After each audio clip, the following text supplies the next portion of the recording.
19 ఫిబ్రవరి 2025 అంటే నిన్న. ఇక్కడ కూడా 19 ఫిబ్రవరి 2025 అంటే నిన్న గుంటూరు మిర్చి యార్డులో జగన్మోహన్ రెడ్డి గారు రైతులతో సమావేశం ఏర్పాటు చేయడం జరిగింది. అదేవిధంగా రైతుల సమస్యల మీద ప్రభుత్వంపై పోరాటం చేయడం జరిగింది, ప్రభుత్వాన్ని ప్రశ్నించడం జరిగింది.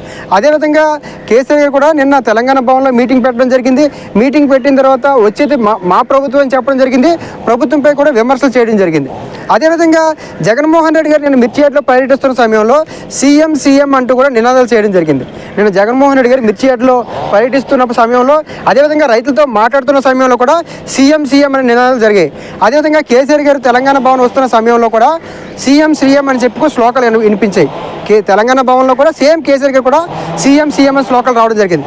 అదేవిధంగా ఇక్కడ జగన్మోహన్ రెడ్డి గారు నెక్స్ట్ వచ్చేది వైసీపీ గవర్నమెంట్ అనే విషయం కూడా జగన్మోహన్ రెడ్డి గారు చెప్పడం జరిగింది. నెక్స్ట్ మా ప్రభుత్వమే వైసీపీ ప్రభుత్వం వస్తుందని చెప్పడం జరిగింది. అదేవిధంగా కేసీఆర్ గారు తెలంగాణ భవన్లో కూడా నెక్స్ట్ బీఆర్ఎస్ పార్టీ ప్రభుత్వం వస్తుంది, ఒకసారి మేము ఓడిపోయాము,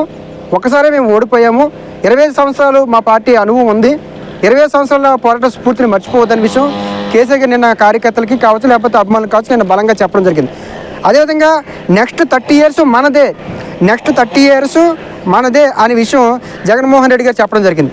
నెక్స్ట్ 30 ఇయర్స్ కూడా మన ప్రభుత్వం వస్తుంది, మనమే నెక్స్ట్ 30 ఇయర్స్ పరిపాలిస్తామనే విషయం జగన్మోహన్ రెడ్డి గారు చెప్పడం జరిగింది. అదేవిధంగా నెక్స్ట్ 25 ఇయర్స్ మనదే అనే విషయం కూడా కేసీఆర్ గారు బీఆర్ఎస్ పార్టీ సంబంధించిన కార్యకర్తలకు అందరూ కూడా కేసీఆర్ గారు చెప్పడం జరిగింది. కేటీఆర్ గారు కూడా ఎక్స్ప్లెయిన్ చేయడం, నెక్స్ట్ 25 ఇయర్స్ మనదే అని.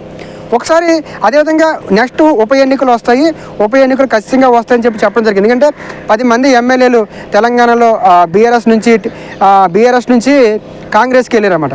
సో వీళ్ళ మీద ఆల్రెడీ సుప్రీంకోర్టులో కేసు వేశారు.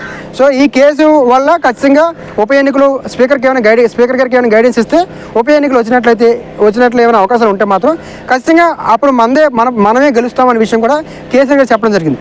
ఒకసారి అదేవిధంగా నిన్న చంద్రబాబు నాయుడు గారు కూడా ఢిల్లీ వెళ్ళడం జరిగింది. ఏపీ ముఖ్యమంత్రి చంద్రబాబు నాయుడు కూడా నిన్న ఢిల్లీ వెళ్ళడం జరిగింది. అయితే ఇక్కడ వీళ్ళు ఎవరైతే కేసీఆర్ గారు, అదేవిధంగా జగన్మోహన్ రెడ్డి గారు, కేసీఆర్ గారు ఇద్దరు ఒకే రకమైన స్ట్రాటజీని నిన్న ప్లే చేయడం జరిగింది.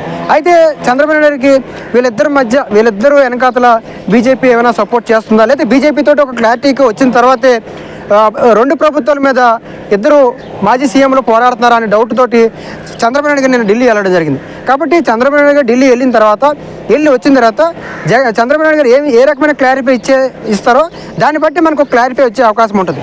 కాబట్టి నిన్న 2 పార్టీలు ఇద్దరు మాజీ సీఎంలు ఇద్దరు కూడా తెలుగు రాష్ట్రాల మాజీ సీఎంలు ఒకే రకమైన స్ట్రాటజీని ఫస్ట్ టైం ఒకే రకంగా చేయడం వెనకాతల ఏమైనా బీజేపీ సపోర్ట్ తోటి కావచ్చు, లేదంటే బీజేపీ ఏదైనా తో క్లియరెన్స్ తీసుకొని ఈ రకంగా పోరాడుతున్నారా అనేది మనకి అర్థం కాదు. కాబట్టి తీసుకున్న నిర్ణయాలు చూసినట్లయితే మాత్రం ఇక్కడ చంద్రబాబు నాయుడు గారికి కూడా డౌట్ వచ్చింది. కాబట్టి ఖచ్చితంగా ఈ విషయం మీద క్లారిఫై చేసుకునేందుకు ఢిల్లీ వెళ్ళాడు. కాబట్టి చంద్రబాబు నాయుడు గారు ఢిల్లీ నుంచి వచ్చిన తర్వాత చంద్రబాబు నాయుడు గారు ఇచ్చే క్లారిటీని బట్టి మనకు క్లారిటీ వచ్చే అవకాశం ఉంటుంది. కాబట్టి నిన్న ఇద్దరు ముఖ్యమంత్రులు ఒకేసారి తీసుకున్న నిర్ణయాలు ఏవైతే ఉన్నాయో తెలుగు రాష్ట్రాల్లో, అంటే ఇద్దరు మాజీ ముఖ్యమంత్రులు, అదేవిధంగా అంతకుముందు కూడా ఇద్దరు కలిసి పనిచేశారు, ఇప్పుడు ఇద్దరు మాజీ ముఖ్యమంత్రులు అయ్యారు.